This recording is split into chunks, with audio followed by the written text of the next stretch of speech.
Local news for Thursday the 29th of June.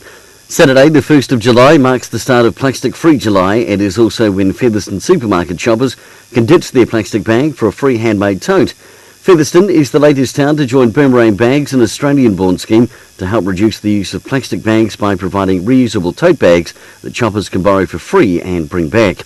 All the bags have been sewn by volunteers from materials donated by locals, and everything from rolls of new upholstery fabric to unwanted Christmas tablecloths have been used. A group of locals, like-minded friends, started the project. Lee Gibson says, "I saw a video about Boomerang Bags online, shared it with the Featherston Facebook page, and others were really keen." South Wairarapa Council's Creative Community Scheme helped kickstart the project with a $1,000 grant. A Kirinewi student's been selected for the National Shakespeare School's production this year and has the chance to be picked to perform in the Shakespeare Globe Theatre, New Zealand's Young Shakespeare Company at the Globe in London.